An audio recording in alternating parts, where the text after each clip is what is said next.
friends, so this is video 4 of intentional gift giving. I'm in my kitchen and today I am going to a friend's Christmas party, and I know that both of my friends are going to be there.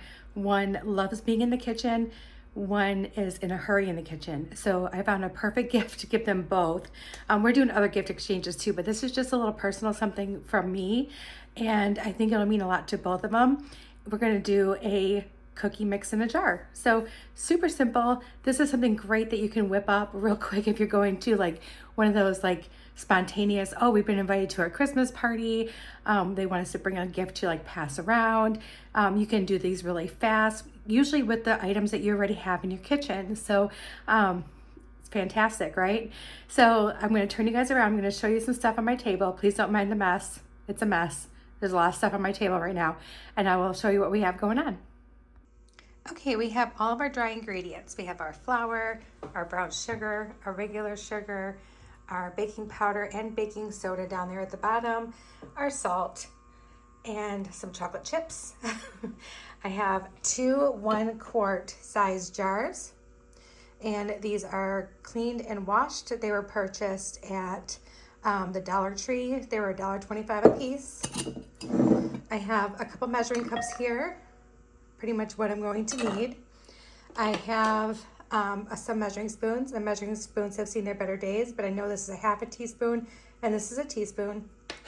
I have a mixing bowl and a whisk, because we're gonna need this for the flour, baking soda, baking powder, and salt. And then over here, I have a hole punch that does like a rectangle. You can use any hole punch. I have little cards that I printed out on red cardstock that give the person instructions on how to make it. I have my scissors and I have some ribbon. All right, guys, so I am going to pause this for a second, get all set up, and I'm going to show you how we're going to do this. Okay, guys, and don't worry, I will have the complete recipe for how to make these in the description. I will also have the instructions for the recipient that you can copy paste onto like a Word document and you know, put it on pretty paper or something like that. So we need 1 3/4 cup flour. So I got 1 cup in there. Gosh, I make such a mess in the kitchen. And there's 3/4 of a cup. All right. And we're gonna do these ingredients first because these have to get mixed together.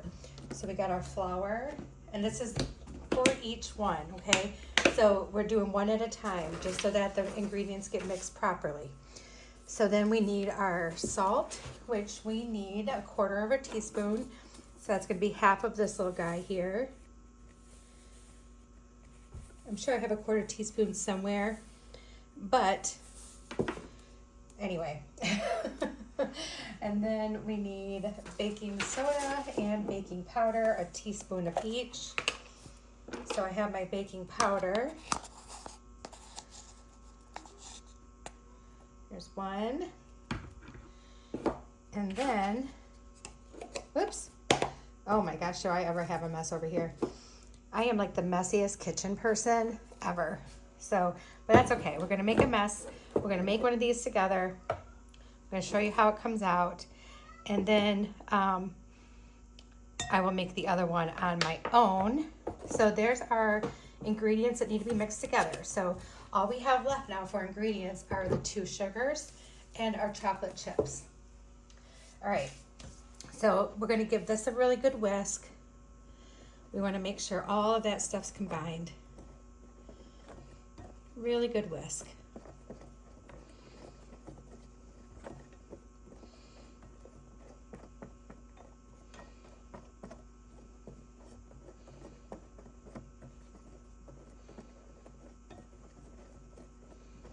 All right, just making sure.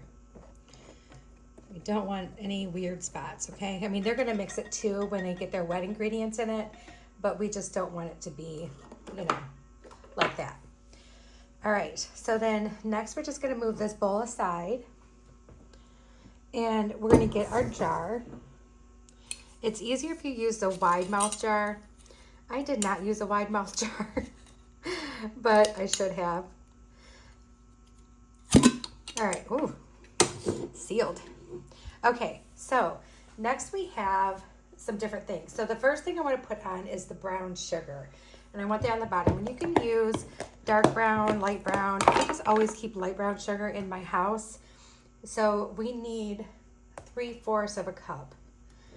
So I'm going to scoop and pack my brown sugar best I can here. Put my 4th cup in there. Need 2 more just like that.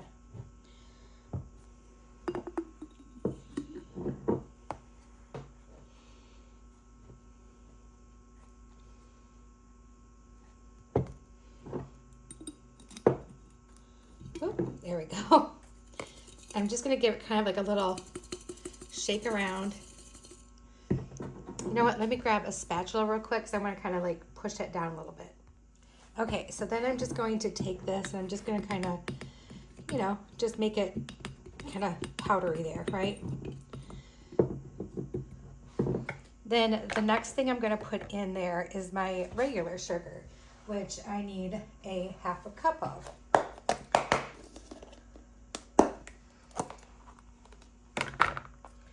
So I have a 1/4 measuring cup. I'm going to get 2 of these. So there's 1.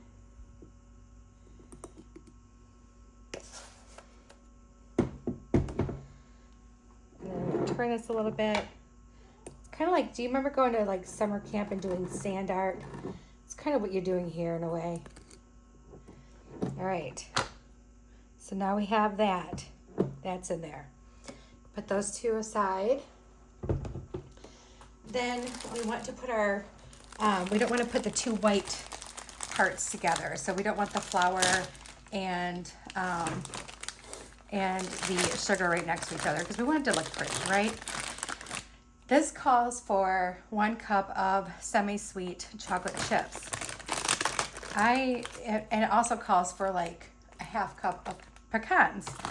I don't know if some people like nuts in their cookies or not, so I tend to leave those out. Oh, runaway chocolate chip.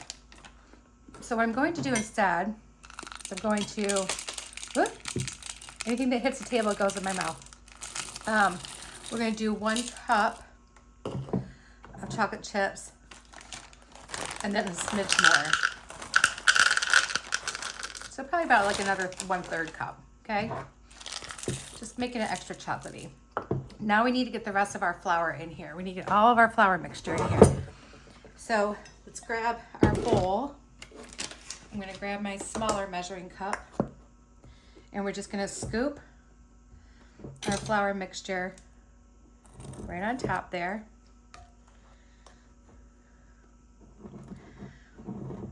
And you can layer this up however you want. I just usually like to put the flour layer on top so when they like throw it in the bowl with their wet stuff, then the flour goes in like first. I don't know, it's just my way of thinking, but you can definitely do it however you like. If you want to do the flour on the bottom so the flour doesn't like go through the chocolate chips, you can. I'm not too worried about that. Let's give it a little shake. Woody. Sorry if that just made anybody jump. Get all of our flour mixture in there. Just give it a little tap. Let that flour mixture get in there. That's the other reason why I like to do it on top too. I've done it to where the chocolate chips were on top and I ran out of room for chocolate chips. I couldn't put my full amount in there. So if this kind of settles in between some of the chocolate chips, it gives you room for your full flour mixture. And I'm getting my last little tiny scoop here. And it does fill these jars completely up.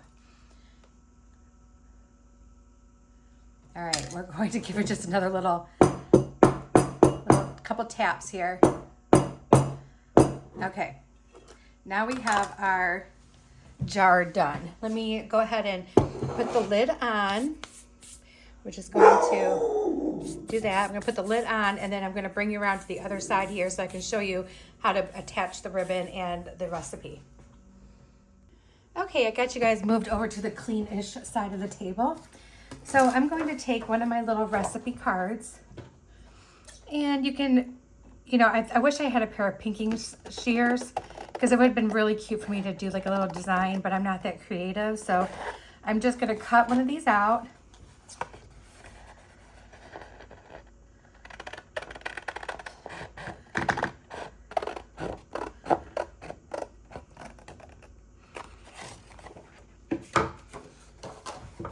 Maybe fix some of my trimming job here. You can definitely do a ruler and make this nut a lot neater than what I am. There we go. That doesn't look so bad. And then we're going to just kind of trim this up just a little bit.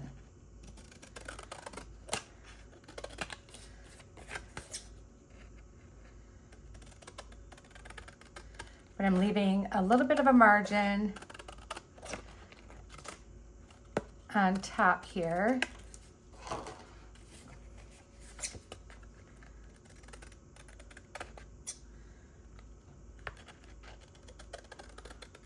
There we go. All right, and then you just want to figure out how you want to attach it. So I like to take my little hole punch, and I'm going to do it right in the corner here. It gives me like this little rectangular hole. I don't even know where I got this hole punch from. I think I ordered like a bunch of them.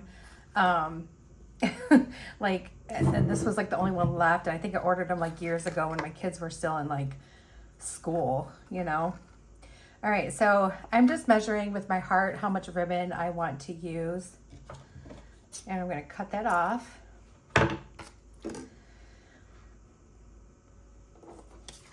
I'm gonna put my ribbon through my little hole. Don't worry, we'll trim off that little part that looks like it's gonna run. I'm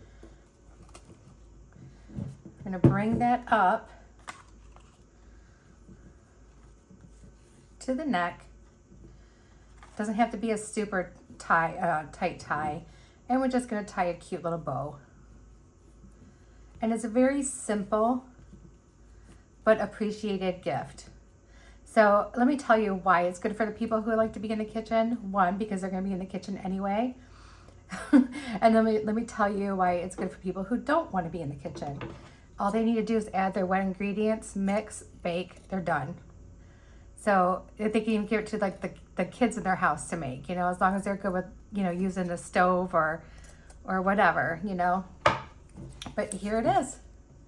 Here is our really cute little baking gift. And it's just the perfect little thing for anybody who does or does not like to be in the kitchen. I hope you guys like this. It's super easy. Look in the description for all the details on how to mix everything together and for the instructions to put on the tag. All right, guys, sending you my love. Bye.